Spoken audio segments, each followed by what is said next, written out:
আসসালামু আলাইকুম সুপ্রিয় বন্ধুরা, দেশে এবং দেশের বাইরে থেকে যে যেখান থেকে এই ভিডিওটি দেখছেন, জাহিদ ট্রাভেল ইনফো চ্যানেলে আপনাদেরকে আবারও স্বাগতম। কুয়েতের আজকের আপডেটে আপনাদেরকে জানাবো কুয়েতের ভিসা সংক্রান্ত বিষয় A to Z আপনারা জানতে পারবেন। বর্তমান পরিস্থিতিতে কোন কোন কোম্পানির ভিসা হওয়ার সম্ভাবনা আছে এবং কি কি কাজের উপর ভিসা হচ্ছে, এবং ভিসা সংক্রান্ত বিষয়ে যে আপনাদের যে মূল্যবান কমেন্টগুলো আছে সেগুলো গুরুত্ব দিয়ে আমি ভিডিও তৈরি করে থাকি।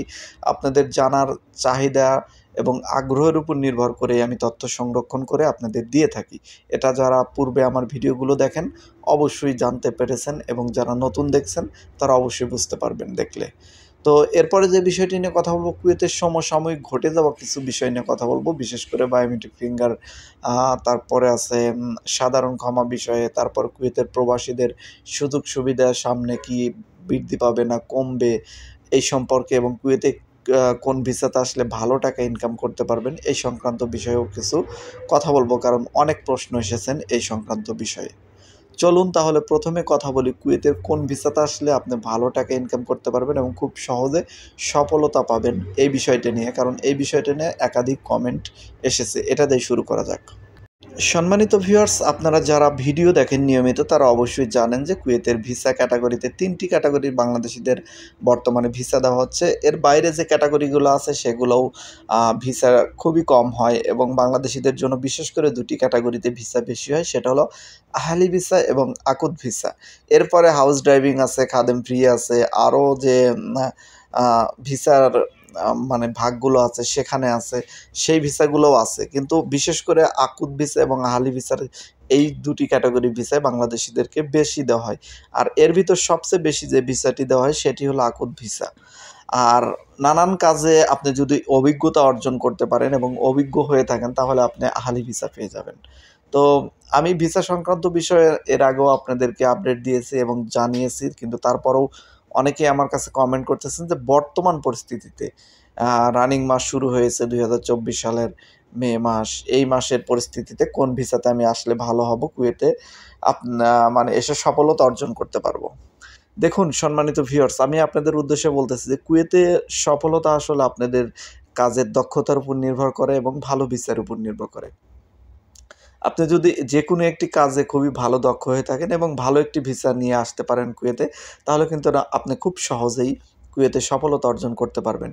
এছাড়াও যারা ক্লিনার ভিসাতে আসেন এবং আকুত ভিসাতে আসেন তাদের ক্ষেত্রেও সফলতা অর্জন করা সম্ভব, কিন্তু সময় সাপেক্ষে সময় লাগবে বেশি। এমন না যে কুয়েতে আসলেন আর ধরা খেয়ে গেলেন, বিশেষ করে সেই টাকায় উঠাতে পারলেন না, দেশে চলে যেতে হচ্ছে। এরকম পরিস্থিতি কিন্তু কুয়েতে আপাতত নেই। কারণ কুয়েতে আপনি যদি আসেন, যে কোনো কাজে আসেন না কেন, যদি ক্লিনার কাজেও আসেন সেক্ষেত্রেও কিন্তু আপনি যদি আহলি ভিসাতে আসতে পারেন সেক্ষেত্রে হয়তো ভালো টাকা ইনকাম করতে পারবেন খুব দ্রুত গতিতে, এবং ভালো একটা জায়গায় ট্রান্সফার হয়ে যেতে পারবেন, এই সুযোগটা থাকতেছে। আর যদি আকুত ভিসাতে আসেন তারপরও এখানে এসে হয়তো স্ট্রাগল করতে হচ্ছে, আপনাকে ডিউটি কম বেশি করতে হচ্ছে, বা যে বেতন পাচ্ছেন সেখান থেকে আপনার অতটা বেনিফিট হচ্ছে না। তবে পুরাতন হলে আপনি ক্লিনার ভিসাতেও যদি আসেন, যদি পুরাতন হন, বিশেষ করে শতকরা 90% ক্লিনারই কিন্তু আউট ইনকাম করে থাকে। মানে যে বেতন পায় তার চেয়ে বেশি কিন্তু আউট ইনকাম হয়ে থাকে, এবং যে কোনো জায়গায় ক্লিনার কাজে যদি করেন সেক্ষেত্রে বেশিরভাগ লোকই কিন্তু হাতিয়ে পেয়ে থাকে। এটা কিন্তু নতুন অবস্থায় হবে না। একটা জায়গায় কাজ করতে করতে পুরাতন হলে আপনি যখন সবার মন জয় করে নেবেন তখন কিন্তু এমনিতেই কিছু কিছু করে আপনারা পাবেন। তো এটাই হলো ভিন্ন বিষয়। যাক, এই বিষয়টা নিয়ে পরেই বলি।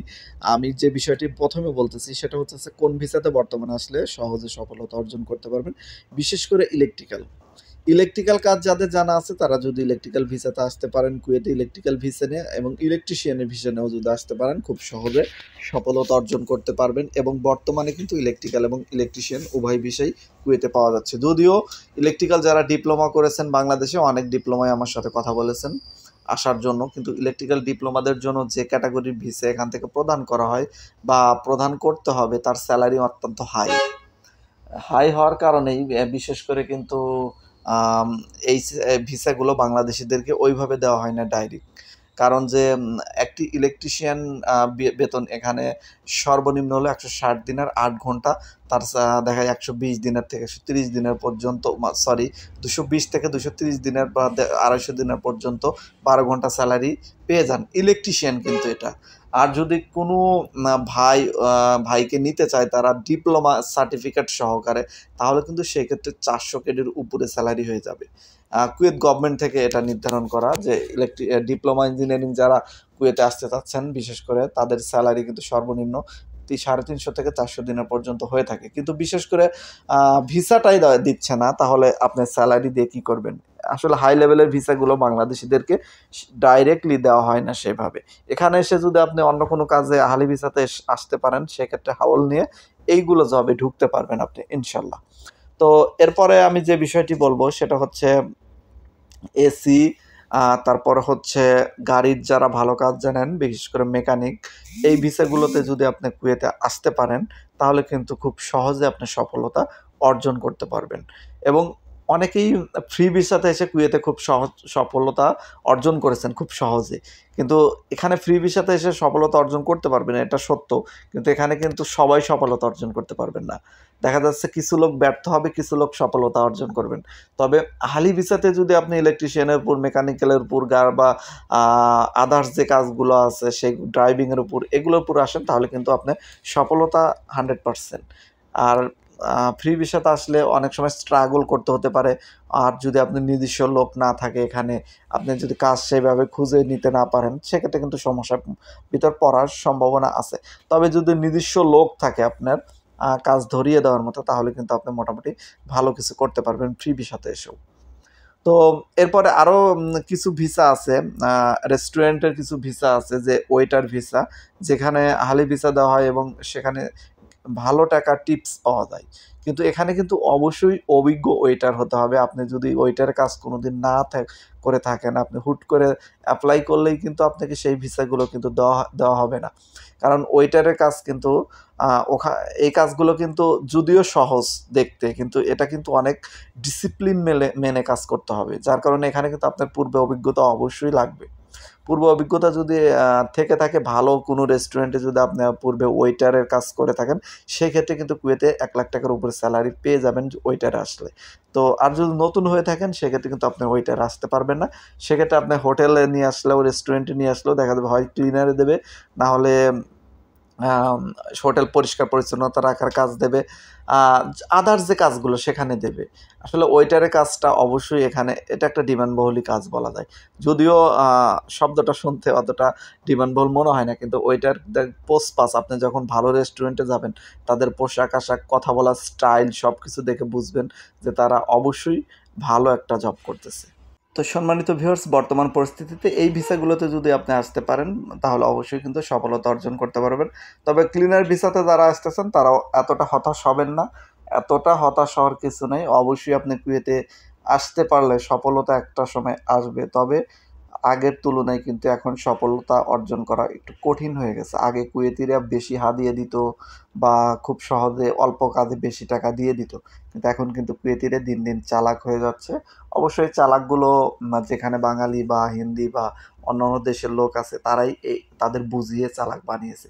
তারা এখন বোঝে 10 টাকার কাজ কেন 20 টাকা আমি দেবো, এরকম একটা ধারণা তাদের মনের ভিতর কিন্তু ঢুকিয়ে দিচ্ছে বাঙালিরাই, যেখানে মানে চামচামি করে কিছু কিছু ক্ষেত্রে। হিন্দিরাও এই কাজের সাথে জড়িত, নেপালি, সবাই, কেউ সাধু নয়। তো যার যার সুবিধা মানে ভোগ করার জন্য, যার যার সুবিধা অর্জন করার জন্য দেখা যাচ্ছে যে তাদেরকে চালাক বানিয়ে ফেলেছে।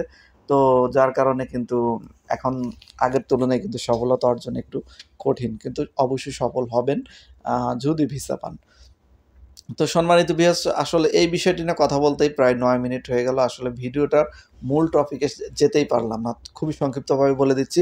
বর্তমান পরিস্থিতিতে আপনারা যে প্রশ্নগুলো করছেন ভিসা সংক্রান্ত বিষয়ে, বিশেষ করে আল ফয়সাল কোম্পানিতে যে শন পেপার হয়েছে, অনেকেই কমেন্ট করেছে দেখলাম যে আমি শন পেপার পাইনি, অনেকেই এরকম লিখেছেন। আসলে ভাই, শন পেপার হয়েছে খুবই অল্প সংখ্যক শন পেপার হয়েছে, যার কারণে শত শত ভিসার শত শত পাসপোর্ট জমা আছে, সেগুলোর ভিসা হয়নি বা শন পেপার হয়নি। খুবই অল্প সংখ্যকই শন পেপার বের হয়েছে।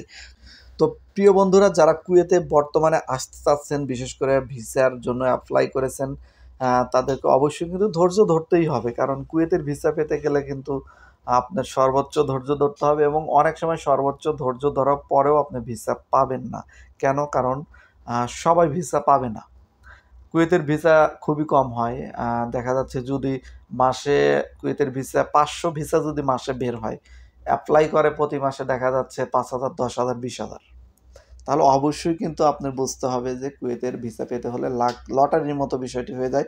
আর যদি ভালো কোনো লোকের মাধ্যমে জমা দিতে পারেন, সেই লোক যদি কুয়েতে অবস্থান করে বা সেরকম পাওয়ারফুল হয়ে থাকে তাহলে কিন্তু ভিসা সহজে সে তার মানে এত সমস্যার ভিতর থেকে বের করে নিয়ে আসতে পারবে। তো যাই হোক, যারা ভিসা সংক্রান্ত বিষয়ে যারা প্রতিনিয়ত কমেন্ট করতেছেন, কমেন্টের উত্তরে একটি ভিডিও আমি তৈরি করে দেব। এই ভিডিওতে আসলে কমেন্টের উত্তর সেইভাবে আমি দিতে পারলাম না, যার কারণে আপনারা মন খারাপ করবেন না। আমি কমেন্টের উত্তরে এক্সট্রা একটা ভিডিও আমি আপনাদেরকে দিয়ে দেবো ইনশাল্লাহ।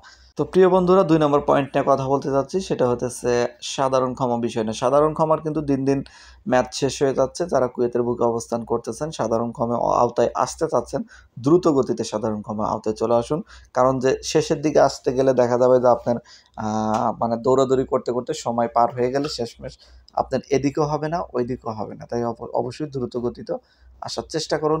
বায়োমেট্রিক ফিঙ্গারপ্রিন্ট এখনও যারা দেন নাই, বায়োমেট্রিক ফিঙ্গার দেওয়ার চেষ্টা করুন। কারণ বায়োমেট্রিক ফিঙ্গার খুবই গুরুত্বপূর্ণ একটি আ আ বিষয়। কারণ যদি আপনি বায়োমেট্রিক ফিঙ্গার না দেন, সেক্ষেত্রে আপনার আকামা নবায়ন করতে গেলে সমস্যা হবে। ড্রাইভিং লাইসেন্স বা অন্য যে কাগজপাতি আছে সরকারি, প্রত্যেকটা সেক্টরেই সমস্যা হবে। যার কারণে অবশ্যই আপনার বায়োমেট্রিক দেওয়া উচিত, বায়োমেট্রিক ফিঙ্গার দেওয়া উচিত। যদিও আ এক ১ই জুন পর্যন্ত সময় আছে। আর মাত্র আজকে ১৬ দিন সময় আছে হাতে। এর ভিতরে যদি না দিতে পারেন, হয়তো মেয়াদ বৃদ্ধি করে দিতে পারে। কিন্তু এখন পর্যন্ত এই বিষয়ে কোনো কথা হয়নি যে মেয়াদ কতদিন বৃদ্ধি করবে বা কেমন করে মেয়াদ বৃদ্ধি করবে বা আ পরবর্তী টাইমে আ ফিঙ্গার দিতে কি এর চাইতেও ঝামেলা বেশি পোহাতে হবে কিনা? এগুলো কোনো বিষয় আসলে এখনো খোলাসা হয়নি। সময় আসলেই বলে দেব। সময় আসলেই জানা যাবে। তবে চেষ্টা করবেন নিজ, নিজ অবস্থানে থেকে আপনারা ফিঙ্গারগুলো কমপ্লিট করার জন্য। তো সম্মানিত ভিউয়ার্স, ভিডিওটি অনেক বড় হয়ে গেছে। এরপরও যারা ধৈর্য ধরে পুরো ভিডিওটা দেখেছেন তাদেরকে অন্তরের অন্তঃস্থল থেকে ধন্যবাদ এবং আপনাদের যেকোনো কমেন্ট বক্সে কমেন্ট করুন। আপনাদের কমেন্টের মূল্যায়ন করা হবে এবং উত্তর দেওয়া হবে।